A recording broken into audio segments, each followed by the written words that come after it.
May I begin with you, Mr. Prager? If you had to identify a single threat to the future of our country, above all the others, what would it be? And then others comment as well when the time comes. No, it's not Obama. It's not. If God forbid President Obama came down with an illness, nothing would change. Nothing.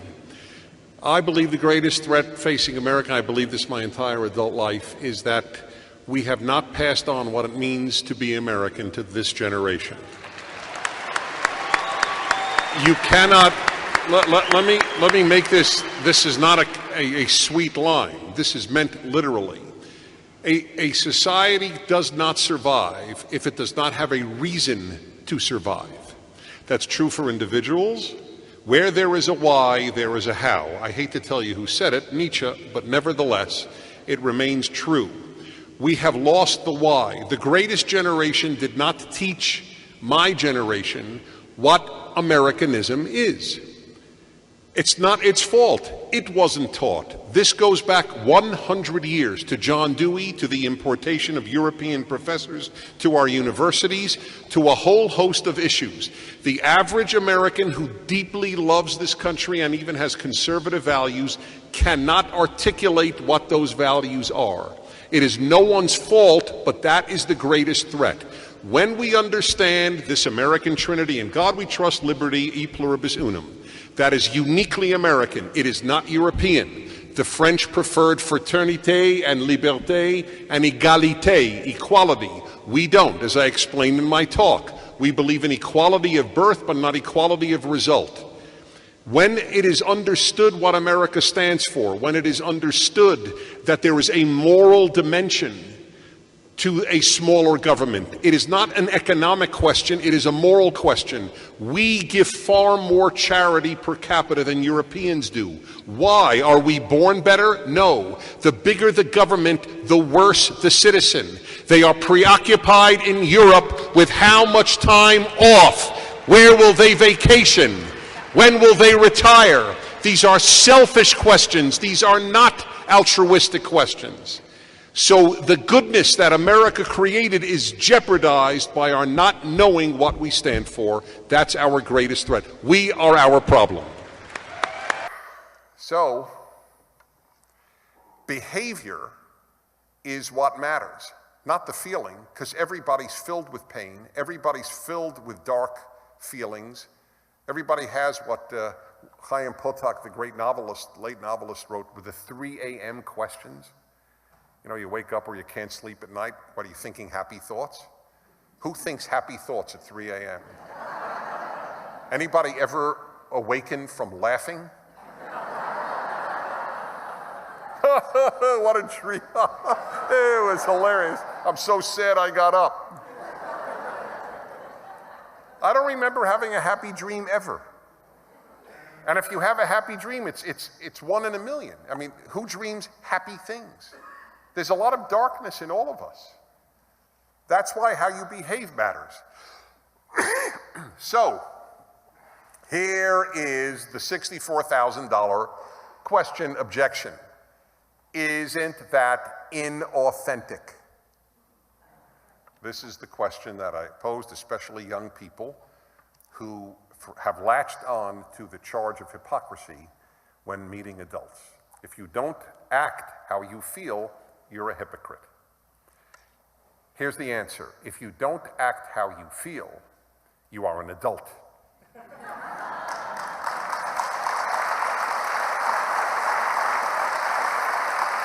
We're here honoring Ronald Reagan. He changed my life.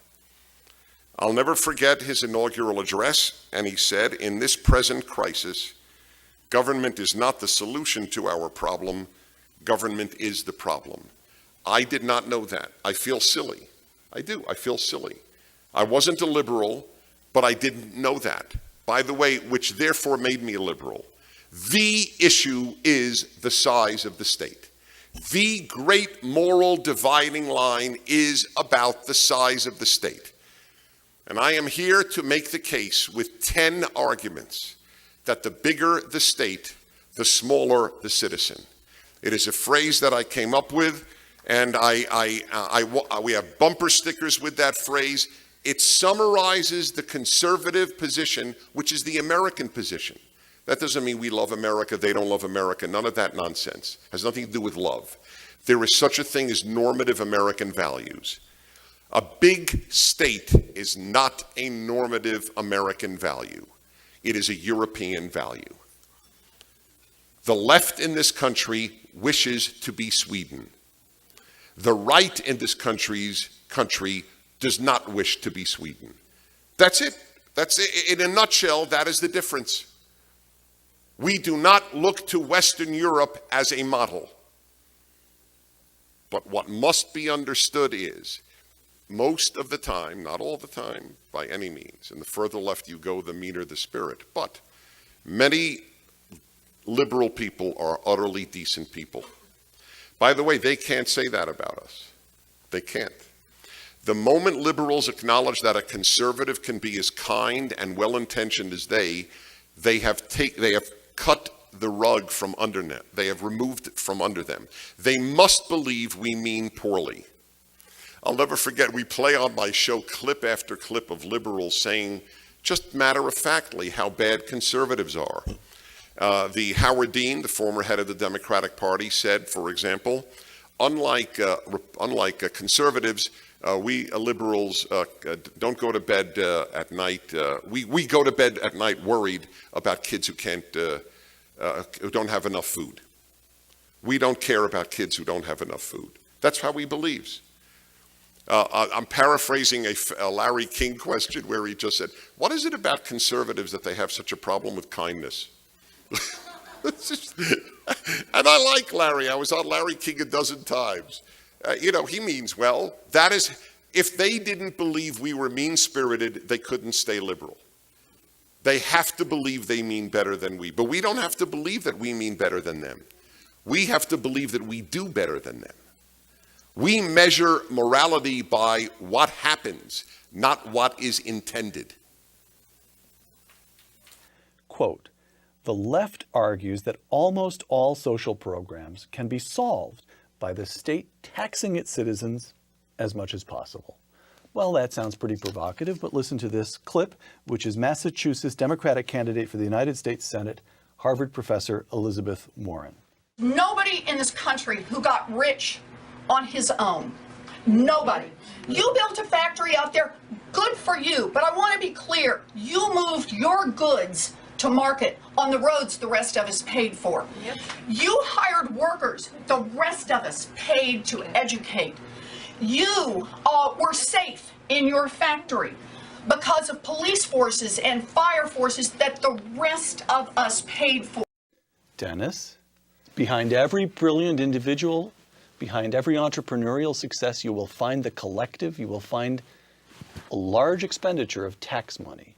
Where would Dennis Prager and his radio program be without the Federal Communications Committee? Boy, is that ever true? I mean, you think of it, the roads that got me to my studio, I mean, it's endless. The rules that govern the restaurant I had breakfast in, I never thought of it that way. However, don't those rules and benefits apply to everybody? So it doesn't explain why some do more than others. People who watch television 6 hours a day also get their roads paid for, also had all of these things, but somehow they didn't contribute to society. So it's a non sequitur, her whole point. But yes, the big government is the ideal, the state. And we on the left will use the state to tell you how to live because we simply know better. Joe posts on our Facebook page, how problematic is the modern culture that revels in cynicism, profanity, and consumerism to the project of American renewal?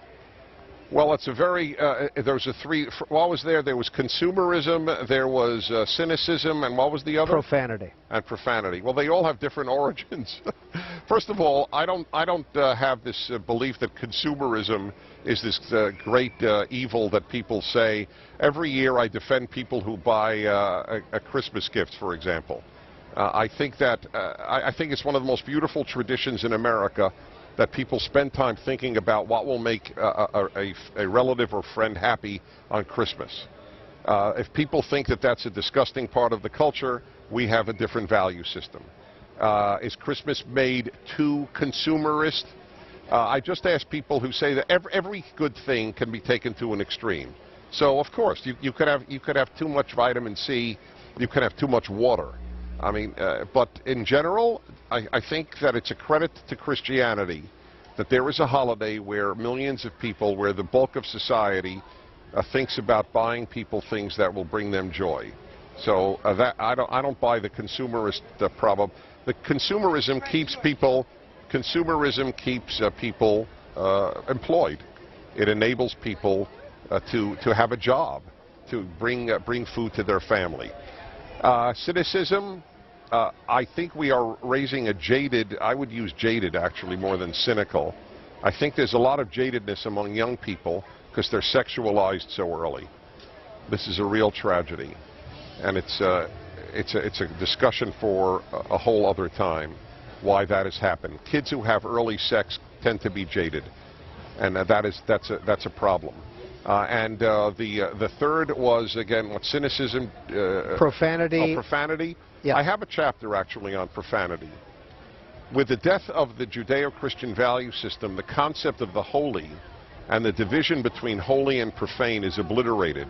And so a lot of folks on the secular left curse publicly. And I actually document it, where cursing, now everybody, most people, including myself, will use a curse word in private. I don't do it a lot, but I do it.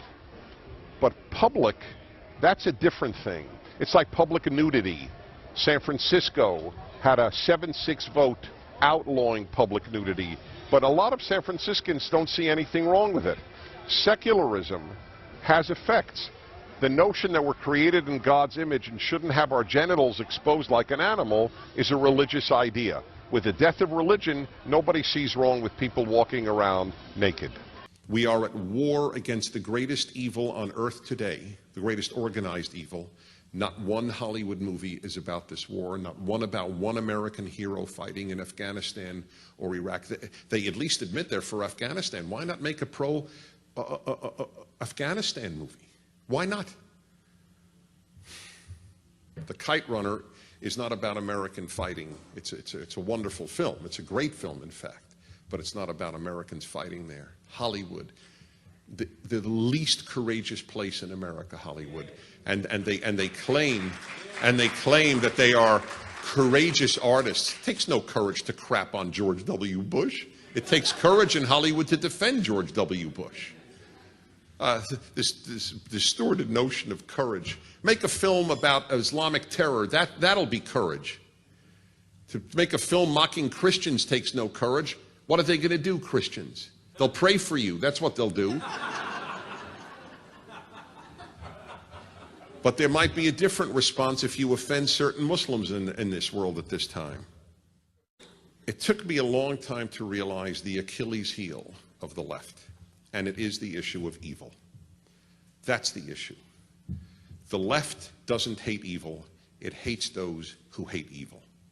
It took me much of my life to figure this out. That's why the left hated Ronald Reagan more than it hated Leonid Brezhnev. There's no question about it. There's no question about it. The invective was much greater against Ronald Reagan than against Leonid Brezhnev. They don't hate evil. They hate those who hate evil. On the left, there is a subliminal, subconscious, deep understanding that they are inadequate to the job of fighting evil. That's why they get so passionate about trivia. To them, Islamic terror is not an evil. It is not. It has not been mentioned in any Democratic debate. The words have never come from one Democrat's mouth in any of the 20 or so debates. It's been mentioned in every Republican debate that had anything to do with foreign policy, not mentioned by one Democrat in any Democratic debate. We are fighting an amorphous, unidentifiable group. But there is an evil that they really are fighting on the left: carbon emissions. This pisses them no end. And I'm dead serious. Folks, people know the world is disjointed. People know it left or right. So you pick what you think is the greatest reason for the world's calamities. And for the left, it is not evil. It is environmental degradation or something to do with health. I wish they hated evil people as much as they hate smokers. We would have a great boon in moral clarity on this planet if the left hated evil like it hates smokers. Folks, Abraham Lincoln said that the United States is the last best hope for Earth. That's the way he put it. Or we often say, for mankind. It will not be the last best hope for mankind if it becomes like Western Europe. Nobody has ever said Norway is the last best hope for mankind. Is that fair to say? And I know I'll be attacked as anti-Norwegian because anything that we say is race-based. So with the risk of being considered anti-Scandinavian in my essence, may I say that nobody says Sweden, Norway, or Denmark is the last best hope of mankind, nor have they said that since 1603 about France. And so it has only been said about the United States. This is the force for good on this earth. It is not peace activists that liberated Auschwitz. It is military people who liberated Auschwitz. The left has everything wrong. Everything wrong. And that is what this battle is about, and it's a heroic battle, but we have to win. We have to do it based on the knowledge of what we are and what we have to retain, this being the last best hope for mankind. Do we want to be? The left does not want to be. The president was asked, do you believe in American exceptionalism? You know what his answer was? I'm sure many of you know it. He said, I believe in American exceptionalism the way a Brit believes in British exceptionalism and the way in which a Greek believes in Greek exceptionalism. But Greeks don't believe in Greek exceptionalism. They don't. Except an exceptional ability to get Germany to bail them out of their problems. That's exceptional, I must admit. But no, do you realize what that answer means? It means we are not exceptional. That's what this battle is about. Is this a human experiment or isn't it? And finally, do we trust the United States to increase good on earth or the United Nations to increase good on earth? The left believes that the UN is a greater force for good than the United States. The United Nations just elected Iran to the Commission on the Status of Women. Do you know, this was the first time in 28 years of broadcasting I could not think of an absurd analogy, because you can't out-absurd what happened at the UN. To elect Iran, I can only imagine, maybe the only thing I can imagine the Iranian delegate to the UN Commission on the Status of Women speaking about is a new color of veil that Iran will be inaugurating, and that will be an upgrade in the status of Iranian women. We are not only allowing black veils, but gray and blue as well. I mean, this is a country that tortures women who run away from their homes because they don't want to marry the man that their parents set them up with at the age of 11. And they are on the status of the Commission on Women. Who is the greater good on earth, the U.S. or the UN? I hope this invigorates you for the greatest fight in our history. Thank you.